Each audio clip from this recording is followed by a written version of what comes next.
사람은 누구나 삶의 어느 시점에서 예상치 못한 파도와 마주하게 된다. 나 한정화, 올해 62. 도시 변두리에 있는 작은 제과점을 홀로 운영하며 살아왔다. 빵 굽는 일은 몸은 고되지만 마음은 편했다.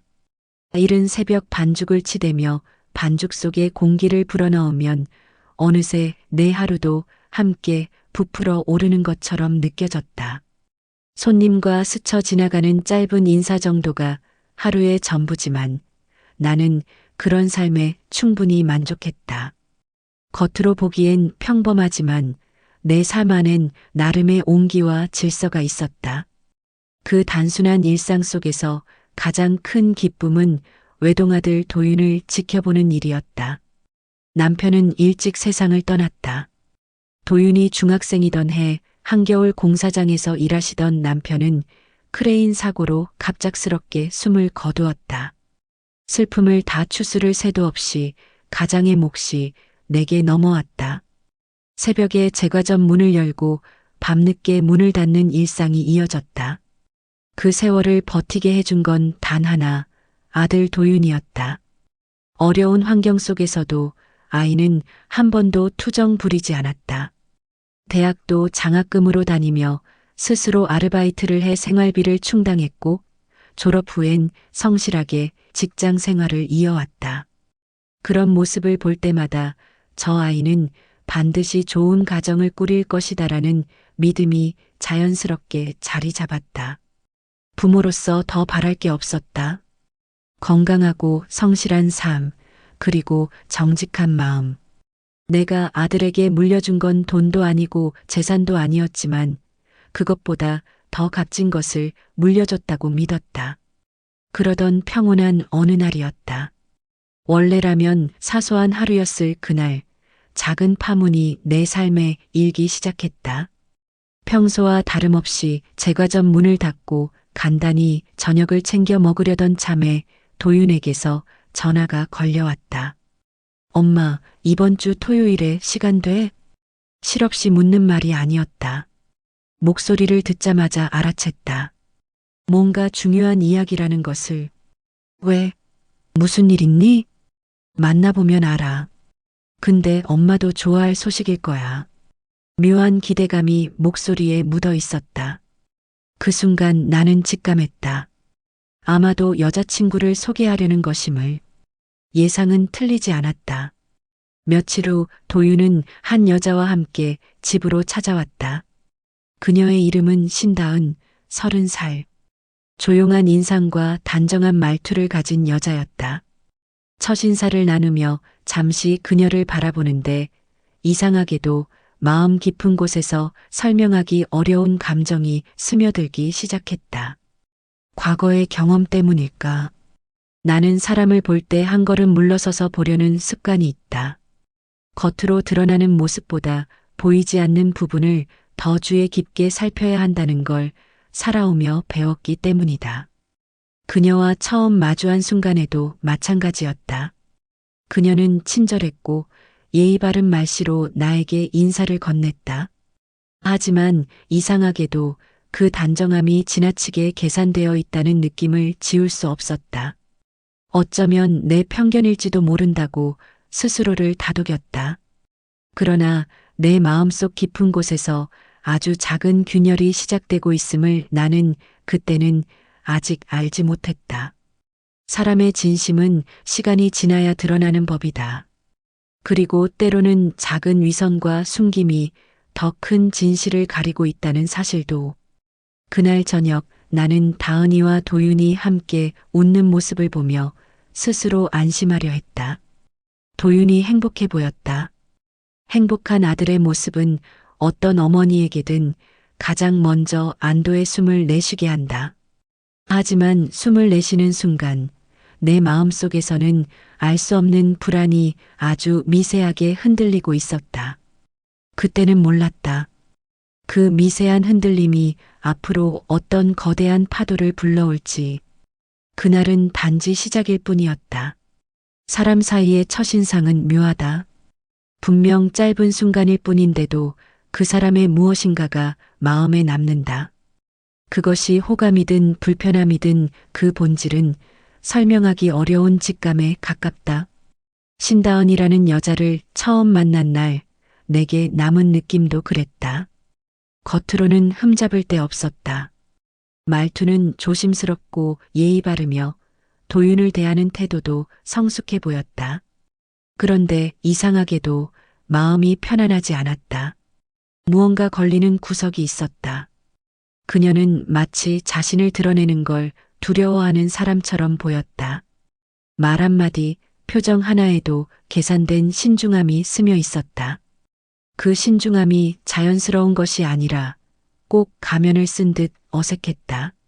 나는 순간 그런 생각을 했다. 이 아이는 너무 완벽하려고 애쓰고 있다. 저녁 식사 자리에서 그녀는 내 질문에 정확히 필요한 만큼만 답했다. 한치의 흐트러짐도 없이 지나치게 안정된 자세로 대화를 이어갔다. 다은 씨는 어떤 일 하세요? 현재는 어린이 도서 출판사에서 일하고 있습니다. 기획 파트를 맡고 있어요. 아, 공부 많이 필요하겠어요. 힘들 텐데 꾸준히 일하나 보네요. 네. 어려운 부분도 있지만 좋아하는 일이니까요. 말은 공손했다. 그러나 이상하게도 그녀의 눈빛은 식탁 위 반찬 어느 곳에도 머물지 않았다. 사람과 대화를 한다기보다는 누군가에게 검증받는 느낌이었다. 그 속에 진심이 있는지 아니면 준비된 대사를 읊는 것은 아닌지 의심이 스며들기 시작했다. 도윤도 그걸 느끼지 못했을 리 없다. 하지만 그는 오히려 그녀의 말 하나하나를 흐뭇하게 받아쳤다. 사랑에 빠진 사람의 눈은 언제나 그렇듯 상대의 미숙함을 장점으로 해석하고 불편한 부분은 애정으로 덮어버린다. 엄마, 다은이는 책을 정말 많이 읽어요. 책임감도 강하고 처음 만난 후로 지금까지 단 한 번도 나를 실망시킨 적이 없어. 그 말이 오히려 내 귓가에 오래 남았다. 사람이 어떻게 단 한 번도 실망을 주지 않을 수 있을까? 그건 오히려 비정상적이다. 관계란 서로의 부족함을 알아가는 과정이고 실망은 때로 진실로 향하는 중요한 통로다. 실망이 없는 관계는 서로를 잘 모른다는 뜻이고 서로를 모른 채 만난다면 그 관계는 허약할 수밖에 없다. 하지만 그 생각을 굳이 입 밖에 꺼낼 필요는 없었다. 어머니라는 이유로 아이의 연애에 섣불리 간섭하는 건 현명하지 않다. 나는 미소를 지으며 말했다. 그래, 성실한 사람이구나. 좋은 인연이겠네. 하지만 그 순간 다은의 손끝이 아주 잠깐 떨린 것을 나는 보았다. 식탁 위에 놓인 물컵을 잡은 손이 몇 초간 흔들리다 멈췄고 그녀는 애써 숨을 고른 듯 조심스럽게 물을 한 모금 마셨다. 나는 그 떨림이 신경 쓰였다. 그러나 아무 말도 하지 않았다. 아직은 아닌 것 같았다. 사람을 판단하기엔 너무 이른 시간이었다. 식사를 마친 뒤 다은은 정성스럽게 식탁을 치우는 것을 도왔다. 설거지를 함께하며 그녀는 조심스럽게 말을 건넸다. 어머니, 아까 많이 긴장하셨죠? 내가 왜? 처음 뵙는 자리라 마음이 무거우셨을 것 같아서요. 그 말에 나는 순간 그녀가 좋은 사람일지도 모른다는 생각을 했다. 상황을 배려하고 사람의 감정 흐름을 살필 줄 아는 사람이라면 인성적으로 큰 결함은 없을 것이다. 그러나 그녀는 곧 덧붙였다. 하지만 저 노력할게요. 좋은 며느리가 되도록. 그 말에 나는 작은 위화감을 느꼈다. 좋은 며느리라는 말, 그 표현은 이상했다. 우리가 아직 결혼 얘기를 나눈 것도 아니었는데 그녀는 이미 결혼을 당연하게 생각하는 듯 했다. 자연스러운 흐름이라기보다 짜여진 계획을 차근차근 밟아가는 사람처럼 느껴졌다. 도윤이 그녀를 집까지 바래다 주고 돌아온 뒤 나는 아들에게 조심스레 물었다. 도윤아, 다은 씨 참 조심스러운 사람 같더구나. 근데 원래 좀 그래. 엄마 사람 처음 만났는데 그 정도 예의는 갖추는 게 당연하지 않아? 그건 그렇지. 그런데 참 묻어난 듯 보이는데 감정을 많이 숨기는 스타일 같더구나. 도윤은 웃으며 말했다. 엄마가 아직 잘 몰라서 그래. 다은이는 아주 솔직한 사람이야. 겉도는 말 싫어하고 가식도 없고. 그 말을 듣고 나는 잠시 말을 멈췄다. 가식이 없다고? 그것은 도윤이 느낀 그의 여자친구의 모습일 것이다. 하지만 내가 본 그녀는 달랐다. 말과 표정과 행동 하나까지 신중하게 조절하는 사람이었다. 그건 솔직한 사람의 특징이 아니다. 도리어 타인의 기대에 맞추는데 익숙한 사람, 혹은 자신을 숨길 줄 아는 사람이다. 그날 밤 잠을 청하려 해도 마음이 쉽게 가라앉지 않았다. 작은 위화감이 마음속 깊은 곳에 남아 있었다. 그러나 그때까지 나는 그 위화감이 단순한 우려인지 혹은 다가올 진실의 조각인지 알 수 없었다. 단지 한 가지 확신은 있었다. 사람은 결국 자신의 본 모습에서 도망칠 수 없다. 숨기면 숨길수록 결국 누군가의 눈앞에 드러나기 마련이다. 다만 아직 때가 오지 않았을 뿐이었다. 다은을 처음 만난 날부터 내 마음속에 내려앉은 작은 불편함은 시간이 지날수록 모양을 갖추기 시작했다. 그것은 막연한 감정이 아니라 어머니로서 쌓아온 삶의 감각이었다. 사람의 말투, 시선, 상황에 따라 흔들리는 본심은 숨기려 해도 문득문득 스며나오는 법이다. 나는 바로 그 미묘한 틈을 유심히 관찰했다. 애초에 확인하려는 마음으로 시작한 건 아니었다. 그저 아들이 사랑하는 사람이라면 진심으로 축복하고 싶었기에 그 아이를 있는 그대로 알고 싶었다. 다은은 자주 우리 집을 찾았다. 일주일에 2번, 많게는 3번. 제과점 문을 닫고 집으로 돌아오면 아니나 다를까 거실에서 차를 마시며 도윤과 이야기를 나누고 있는 모습이 보였다. 예의 바르고 차분한 그녀는 늘 먼저 인사를 건넸다. 어머니, 오늘 하루도 고생 많으셨어요. 그녀는 결코 실수를 하지 않았다. 내 입장에서 불편할 만한 말이나 행동은 철저히 피했다. 집안일을 돕는 것도 자연스러웠다. 설거지, 청소, 차 준비까지 척척했다. 그 모습은 표면적으로는 흠잡을 데 없었다. 하지만 사람은 어느 정도의 자연스러운 흐트러짐이 있을 때 진짜 편안함과 믿음이 생기기 마련이다. 그런데 그녀는 전혀 흐트러지지 않았다. 오히려 흠 하나 없다는 사실이 내겐 더욱 낯설게 느껴졌다. 가끔은 그녀의 시선에서 묘한 것들이 보였다. 예를 들어 도윤이 잠시 자리에서 일어나면 그제야 조금 숨을 돌리는 표정을 지었다. 마치 긴장 속에서 연기를 멈춘 무대 배우처럼. 그러나 도윤이 돌아오면 바로 또렷한 미소를 되찾았다. 나는 그 변화가 이상했다. 그러던 어느 날 일이었다. 우리는 함께 저녁을 먹고 있었다. 도윤이 장난스럽게 말했다. 다은이는 진짜 검소해. 옷도 필요 이상으로 안 사고 가방도 늘 저렴한 것만 든다니까. 그 말에 다은은 난처한 듯 웃었다. 그냥 취향이에요. 돈을 어디에 쓰느냐보다 어떻게 쓰느냐가 더 중요하다고 생각해서요. 말만 들으면 칭찬받을 이야기다. 하지만 그 순간 나는 그녀의 손목을 봤다. 그녀가 소매를 거들 때 살짝 드러난 시계는 익숙한 브랜드였다. 롤렉스 데이트 저스트. 눈이 좋은 사람이 아니면 보기 어렵겠지만 나는 제과점을 운영하며 손님들이 자주 차고 오는 명품 브랜드를 다 봐왔다. 아무리 중고라도 그 가치를 모를 리 없다. 그런데 그녀는 명품을 싫어한다고 말했다. 다은 씨, 시계 예쁘네. 그냥 스쳐 지나갈 수 있는 가벼운 말이었다. 하지만 다은은 순간적으로 반응했다. 너무 빠르게. 셀프 디펜스처럼. 아, 이거 선물 받은 거예요. 오래돼서 값비싼 건 아니에요.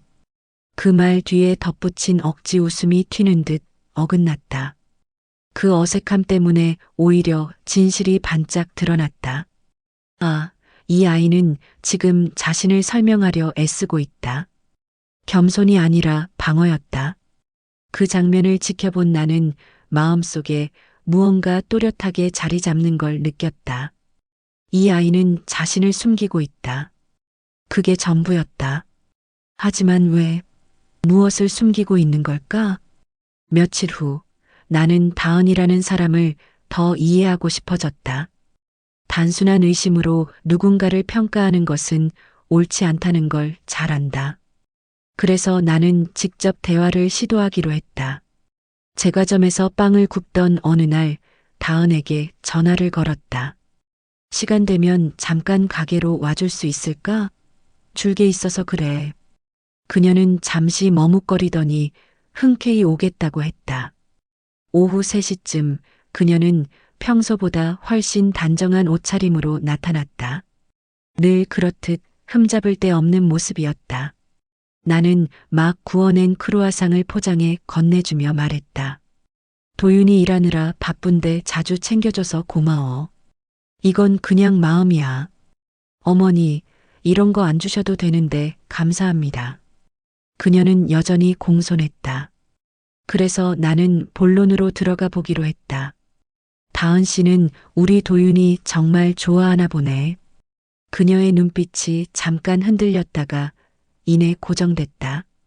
네, 정말 좋아해요. 저는 도윤 오빠 같은 사람 처음 봤어요. 그럼 다은 씨도 진심을 다 보여주고 있겠구나? 그녀는 순간 숨을 멈춘 듯 보였다. 아마도 예상치 못한 질문이었을 것이다. 하지만 이 질문에는 애정이 깔려 있었다. 시험하려는 게 아니라 알아가고 싶다는 마음이 담겨 있었다. 그러나 그녀는 대답 대신 아주 얇은 미소로만 반응했다. 네, 물론이죠. 하지만 그 미소가 거짓말처럼 느껴졌다. 진심은 길게 설명하지 않아도 눈빛에 묻어나기 마련인데 그녀의 눈에는 묘하게 두려움이 깔려 있었다. 마치 들키고 싶지 않은 무언가를 붙잡고 있는 사람 같았다. 나는 그날 확신했다. 이 아이는 거짓말을 하고 있다. 하지만 그 거짓말의 정체가 무엇인지 언제 드러날지는 아직 알 수 없었다. 다만 분명한 건 진실은 항상 예상치 못한 순간의 모습을 드러낸다는 것이다.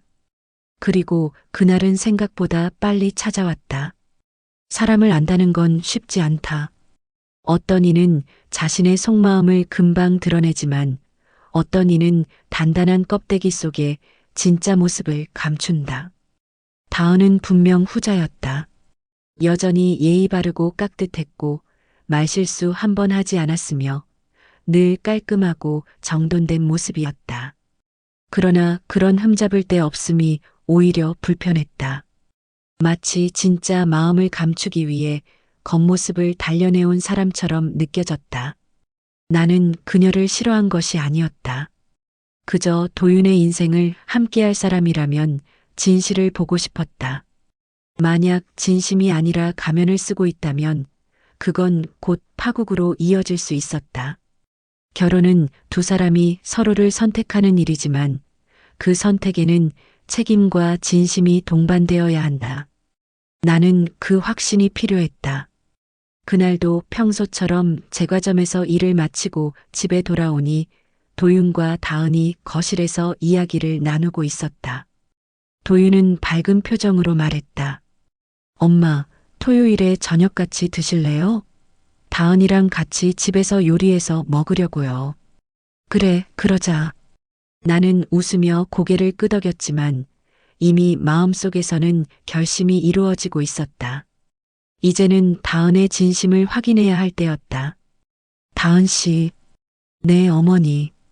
혹시 토요일에 점심에 시간 괜찮으면 나랑 같이 백화점 갈래? 그녀의 눈이 잠깐 흔들렸다. 아주 짧은 순간이었지만 분명한 반응이었다. 백화점이요? 응. 특별한 이유는 없고 옷 한 벌 사주고 싶어서 그래. 이 모티브로 생각하지 말고 그냥 같이 다녀오자고. 그녀는 미묘하게 난감한 표정을 지었다. 저는 괜찮은데 굳이 그럴 필요가 있을까요? 필요하니까 그러는 거지. 나는 부드럽게 말했지만 단호함을 잃지 않았다. 그녀는 잠시 더 머뭇거리더니 마침내 고개를 끄덕였다. 네. 그럼 토요일에 뵐게요. 그 순간 내 마음 한구석에서 무언가 움직였다. 이제 곧 진짜 얼굴이 보이게 될 거라는 예감이었다.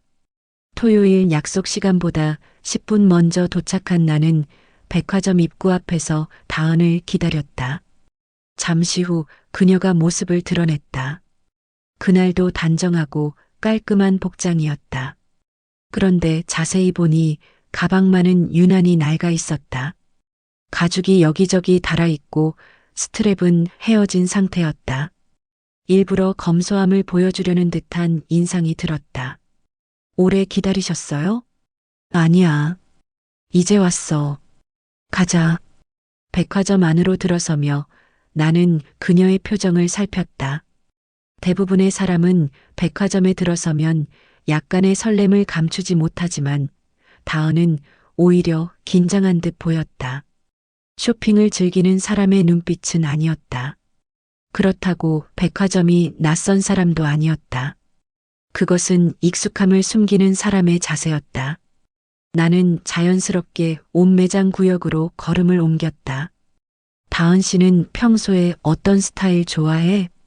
편한 게 제일 좋아요. 가끔은 자신을 위한 옷도 좀 사야지. 여자 나이가 30이면 이제 자기만의 멋이 생길 때야. 다은은 애써 웃으며 고개를 끄덕였다. 저는 명품이나 그런 건 좋아하지 않아서요. 비싸다고 좋은 건 아니니까요. 나는 그 말을 흘려듣지 않았다. 그리고 바로 그 순간 나는 알았다. 이 아이는 지금도 나를 연기하고 있다. 자기 자신을 있는 그대로 보여주는 대신 상대가 좋아할 말만 고르는 사람. 그건 솔직함과는 거리가 먼 태도였다. 나는 그녀를 데리고 매장 여러 곳을 둘러봤다. 그녀는 계속 거절했다. 괜찮아요. 굳이 사주지 않으셔도 그냥 보는 것만으로도 좋아요. 그래도 마음에 드는 거 하나쯤은 있겠지. 정말 괜찮아요. 저는 비싼 옷 안 입어요. 비싼 옷을 안 입는다 그 말을 3번이나 반복했다. 꼭 자신에게 다짐하듯이. 그 순간 나는 결심했다. 이제는 더 깊이 들어가야 했다. 그래. 그럼 가방이나 한번 볼까? 그녀는 순간 멈칫했다. 눈빛이 흔들렸다. 내가 그 흔들림을 놓칠 리 없었다. 가방은 괜찮은데요. 그냥 구경만 하자. 산다는 것도 아니고. 나는 자연스럽게 손을 잡고 걸음을 옮겼다. 그리고 그곳에서 예상보다 훨씬 빨리 진실의 문이 열리게 될 줄은 그 누구도 예상하지 못했다.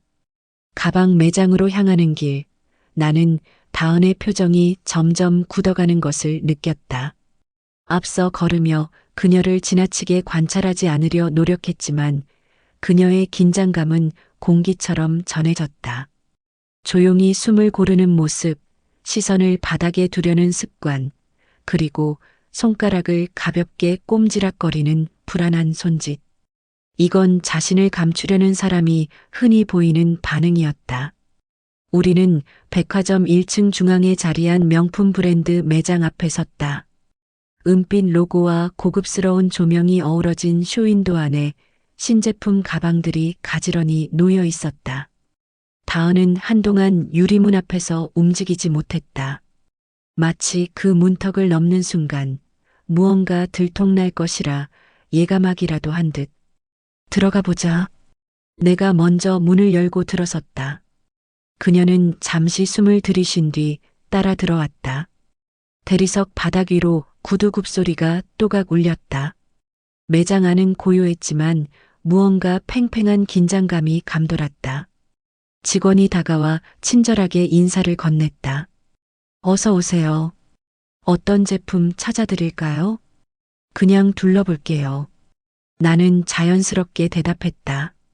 그 순간 직원의 시선이 내 뒤쪽을 향했다. 그리고 표정이 밝아졌다. 또 오셨네요. 나는 순간 또라는 단어에 집중했다. 고개를 돌려보니 직원은 다은을 향해 밝은 미소를 짓고 있었다. 지난번에 구매하신 가방은 잘 쓰고 계세요? 새로 나온 신상도 들어왔는데 한번 보시겠어요? 시간이 멈춘 듯 했다. 다은의 얼굴이 하얗게 질렸다. 손끝마저 떨릴 정도였다. 나는 한순간 말문이 막혀 그녀의 반응만 바라보았다. 지난번? 겨우 목소리를 짜낸 다은이 물었지만 이미 상황은 설명이 필요 없을 만큼 명확했다. 이곳 직원은 다은을 알고 있었다. 이전에도 이 매장을 찾아왔다는 뜻이고 심지어 구매까지 했다는 이야기였다. 나는 숨을 고르며 조용히 말했다. 다은 씨, 여기 자주 왔나 봐? 그녀는 말문을 잃은 듯 머뭇거렸다. 그러다 갑자기 손사래를 쳤다. 그냥 한번 들른 적 있어요. 구경만. 직원은 아무것도 모른 채 덧붙였다. 아니에요. 자주 오셨잖아요. 지난번엔 어머님 선물로 쇼핑백 2개나 사가셨잖아요. 기억 안 나세요? 숨이 가라앉았다. 쇼핑백 2개. 자주 오셨다. 그 말은 명백했다.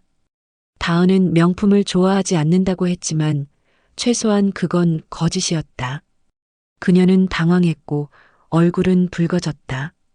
눈동자는 초조하게 흔들렸다. 하지만 그보다 더 큰 문제는 따로 있었다. 그녀는 방금 또다시 거짓말을 했다. 직원이 눈치를 못 챘는지 웃으며 가방 하나를 보여줬다. 이번 시즌 나온 신상이에요. 지난번에 보셨던 스타일하고 비슷한데 좀 더 클래식한 느낌이죠. 나는 조용히 다은을 바라봤다. 그리고 들리지 않게 낮은 목소리로 물었다. 명품 싫어한다며. 그녀는 아무 말도 하지 못했다. 대신 입술을 깨물며 고개를 숙였다. 매장 안 공기가 미묘하게 차가워졌다. 직원도 분위기를 느꼈는지 조심스레 물러났다. 나는 가방을 하나 들어 올리며 물었다. 이런 스타일 좋아해? 죄송해요. 뭐가? 그녀는 답하지 못했다. 나는 고개를 끄덕이며 말했다. 난 명품 좋아한다고 나쁜 사람이라고 생각하지 않아. 근데 그녀는 내 말을 기다렸다. 두려움으로 가득 찬 눈빛이었다.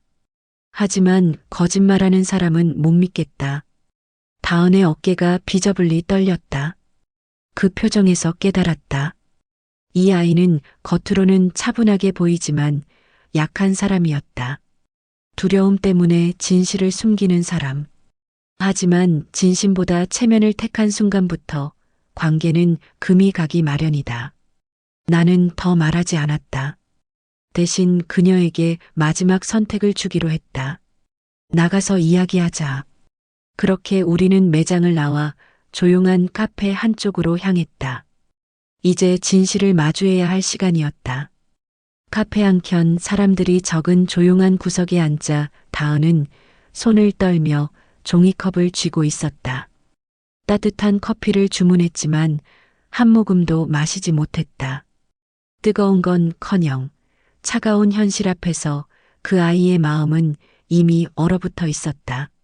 나는 그녀가 마음을 가라앉힐 시간을 조금 주었다. 하지만 그녀는 오래 버티지 못했다. 입술을 꽉 깨물다 결국 떨리는 목소리로 말했다. 죄송해요. 정말 죄송해요, 어머니. 나는 담담하게 말했다. 사과는 나중에 하고 먼저 사실부터 이야기하자. 명품 싫어한다며? 그녀는 고개를 떨궜다. 내 거짓말이었어요. 왜 그랬지?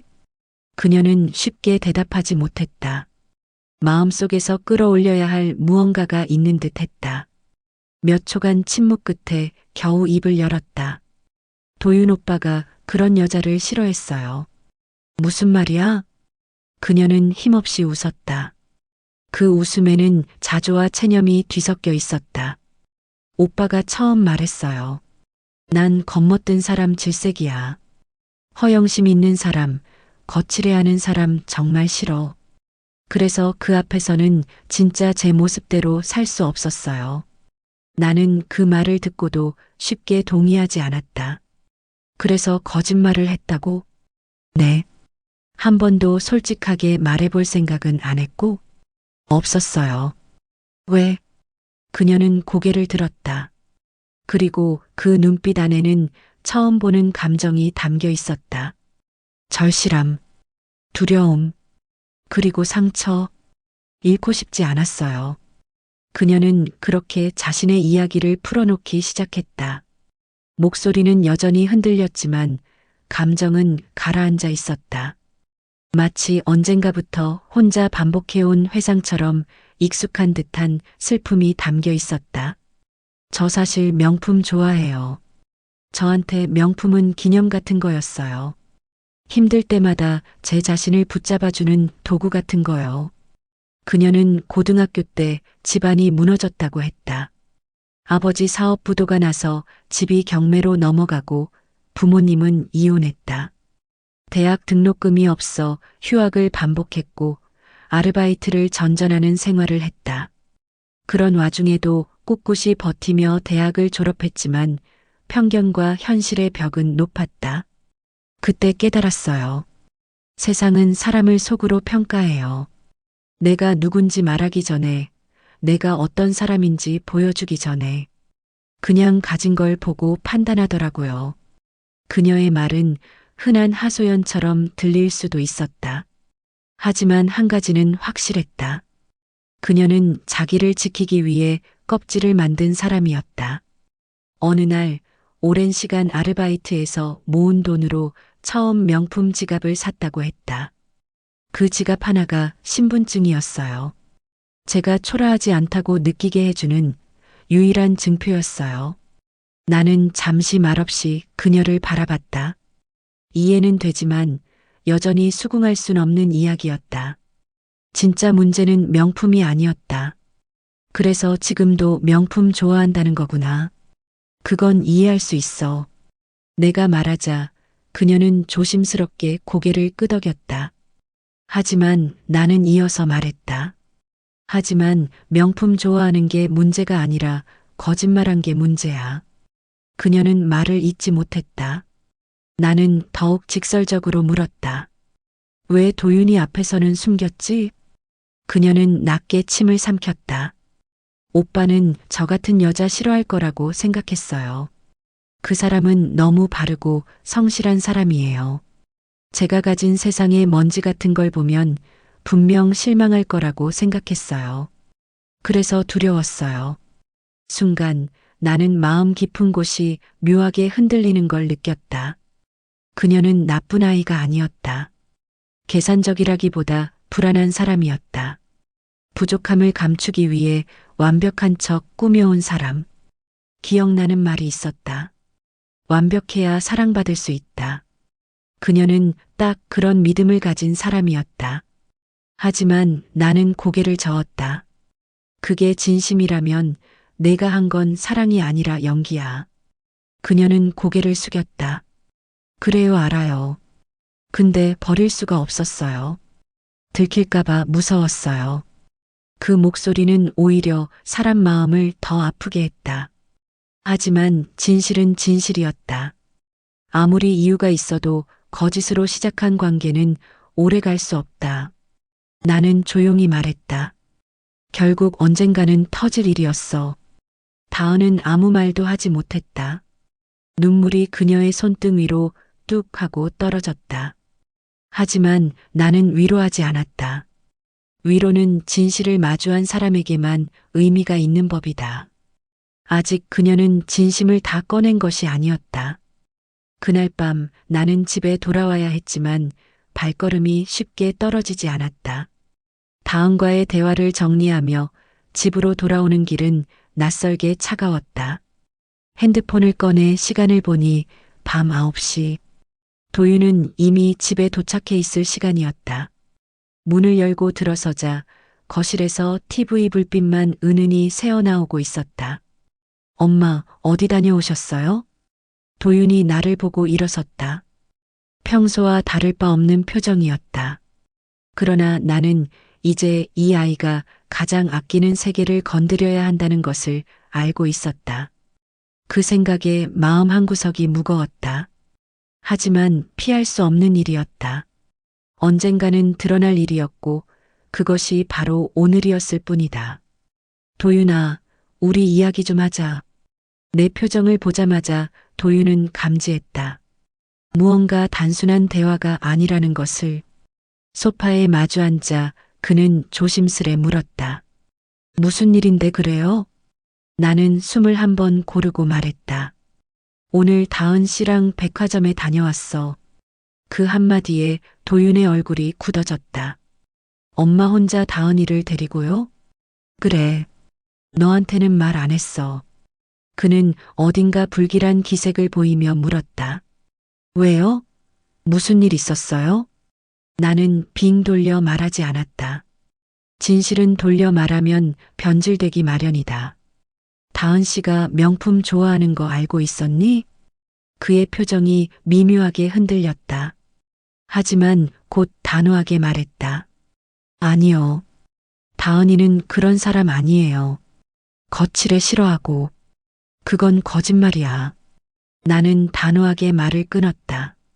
오늘 매장에서 직접 봤어. 다은 씨, 그 매장 직원이랑 서로 잘 아는 사이더라. 자주 오셨다고 했고, 지난번에 쇼핑백 2개 사가셨다고 하더군.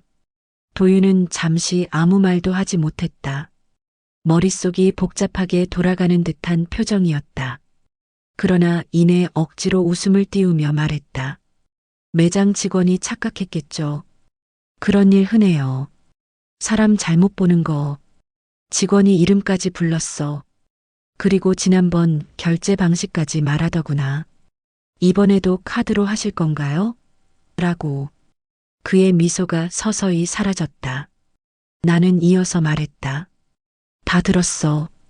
다은 씨가 직접 인정했어. 명품 좋아한다고. 그 순간 도윤은 얼굴을 돌렸다. 믿고 싶지 않다는 듯한 눈빛이었다. 그 표정은 내 마음을 잠시 아프게 했다.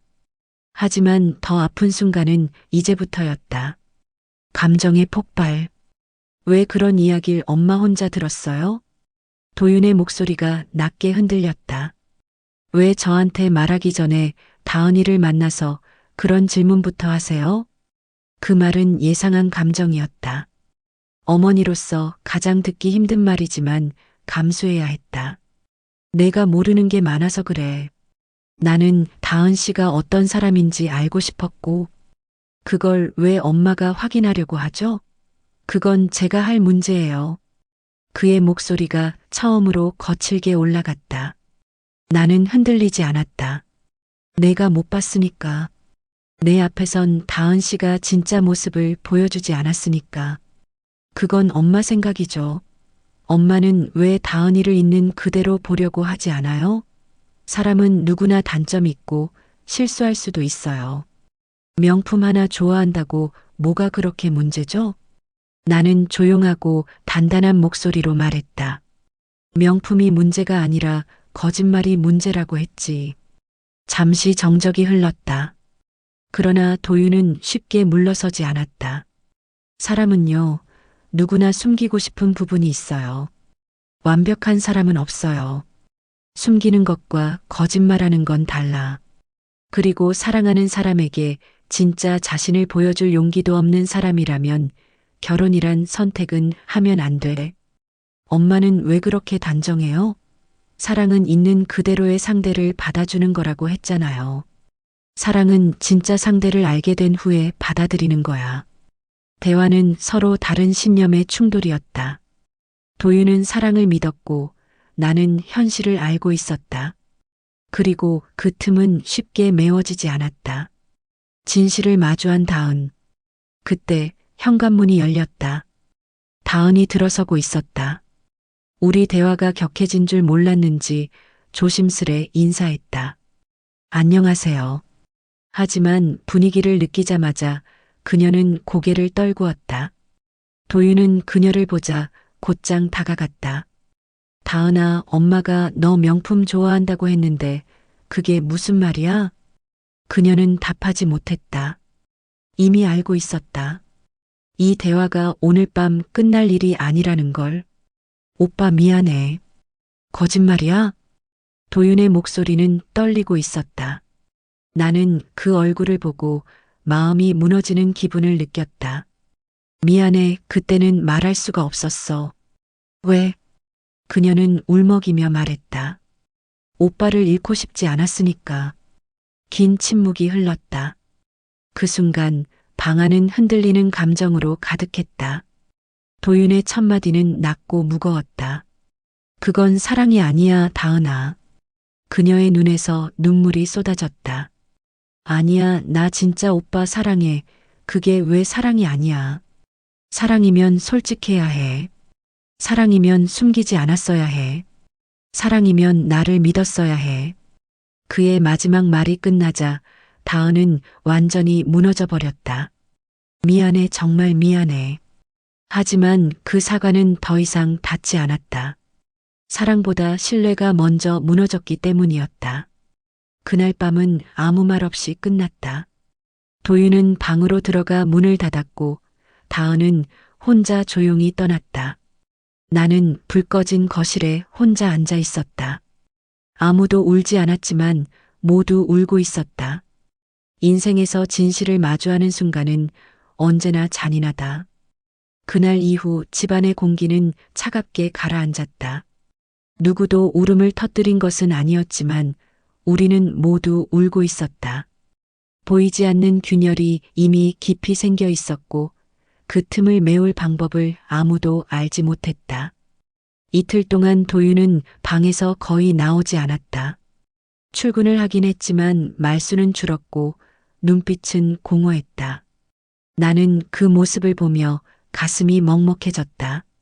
아무리 어머니라 해도 아들의 마음속에서 무너진 감정의 잔해를 대신 정리해 줄 수는 없었다. 사랑은 본래 두 사람만의 세계에서 일어나는 전쟁이고 그 싸움의 상처 또한 결국 두 사람이 감당해야 하는 몫이었다. 사흘째 되는 날 저녁 도윤이 드디어 입을 열었다. 엄마, 다은이랑 그만하려고 해요. 그는 담담하게 말했다. 하지만 그 담담함이 오히려 더 아팠다. 감정이 식어서가 아니라 감정을 견디는 방법을 선택한 표정이었기 때문이었다. 그래. 너의 결정이라면 존중할게. 나는 그 말 외에는 더 해줄 수 있는 게 없었다. 하지만 도윤은 고개를 저었다. 근데 엄마 하나만 물어볼게요. 말해봐. 사람이 사랑 때문에 거짓말을 할 수도 있다고 생각하지 않아요? 나는 잠시 생각했다. 그리고 조용히 대답했다. 거짓말을 할 수도 있지. 하지만 그 거짓말이 사랑을 지키기 위한 거라면 언젠가는 진실을 말할 준비도 같이 했어야 해. 도윤은 아무 말도 하지 않았다. 그 말의 의미를 충분히 이해했기 때문이다. 다음 날 도윤은 다은을 불렀다. 이번에는 그가 먼저 제안해 밖에서 만나기로 했다. 나는 그 만남에 일부러 개입하지 않았다. 두 사람이 시작한 관계는 두 사람이 끝내야 한다는 걸 알고 있었기 때문이다. 늦은 밤 도윤이 돌아왔다. 얼굴은 창백했다. 그의 손에는 작은 상자가 하나 들려 있었다. 그건 뭐니? 내가 묻자 그는 힘없이 웃었다. 다은이가 줬던 반지예요. 그냥 돌려줬어요. 나는 아무 말 없이 고개만 끄덕였다. 말했어요. 미안하다고. 그 아이가 뭐라고 하던? 처음이자 마지막으로 솔직하게 말하더라고요. 그는 잠시 말을 멈추고 창밖을 바라보았다. 그리고 아주 낮게 덧붙였다. 그 애도 불안했대요. 나를 잃는 게 무서웠대요. 그래서 숨기고 감추고 포장하면서 버텼대요. 그게 사랑이라고 믿었대요. 도윤은 고개를 숙였다. 근데 알겠더라고요. 사랑은 버티는 게 아니라 같이 가는 거라는 거. 숨기는 게 아니라 보여주는 거고, 두려워도 말하는 거라는 거. 나는 그제야 비로소 아들의 어깨에 손을 올렸다. 잘했다, 도윤아. 그는 그 말을 듣자 참았던 숨을 내쉬듯 깊은 숨을 토해냈다. 며칠 뒤 다은은 직장을 그만두고 다른 도시로 이사 갔다는 소식을 들었다. 연락은 끊겼다. 그 선택을 누가 비난할 수 있을까? 그녀도 상처받은 사람이었고 무너져야만 다시 일어설 수 있는 사람이었으니까. 시간은 흐르고 계절이 한번 바뀌었다. 어느 갑자기 내 휴대폰에 낯선 번호로 메시지가 도착했다. 어머니, 그동안 감사했습니다. 저는 이제 거짓말 하지 않고 살려고 합니다. 누군가를 만나게 되면 있는 그대로의 저를 보여주려고요. 그건 모두 어머니 덕분입니다. 행복하세요. 긴 문장은 아니었고 화려한 감정도 담겨 있지 않았다. 하지만 그 안에는 분명 변화를 향한 의지가 있었다. 나는 짧게 답장을 보냈다. 건강하게 지내요. 당신도 행복하길 바랍니다. 흔히들 말한다. 사랑은 참으면 된다고. 하지만 나는 이제 안다. 참는 사랑은 오래가지 못한다. 채워야 할 건 인내가 아니라 진심이다. 부족해도 괜찮다. 상처 있어도 괜찮다. 가진 것이 없어도 괜찮다. 단 감출 것이 없어야 한다. 진실은 사람을 힘들게 하지만 진실 없는 사랑은 결국 사람을 파괴한다. 나는 아들에게 말했다. 도윤아, 진짜 사랑은 거짓말하지 않아야 하는 이유를 서로에게 가르쳐 주는 거야. 언젠간 그런 사람을 만날 거다. 그는 고개를 끄덕이며 미소를 지었다. 네, 엄마. 그날 이후 우리의 삶은 다시 조용히 흘러가기 시작했다. 하지만 분명히 달라진 것이 있었다. 우리는 모두 사랑과 진실, 그리고 용기의 의미를 조금 더 깊게 이해하게 되었다. 삶은 그렇게 사람을 흔들어 깨운다. 그리고 결국은 말한다. 사랑은 진실 위에서만 자랄 수 있다.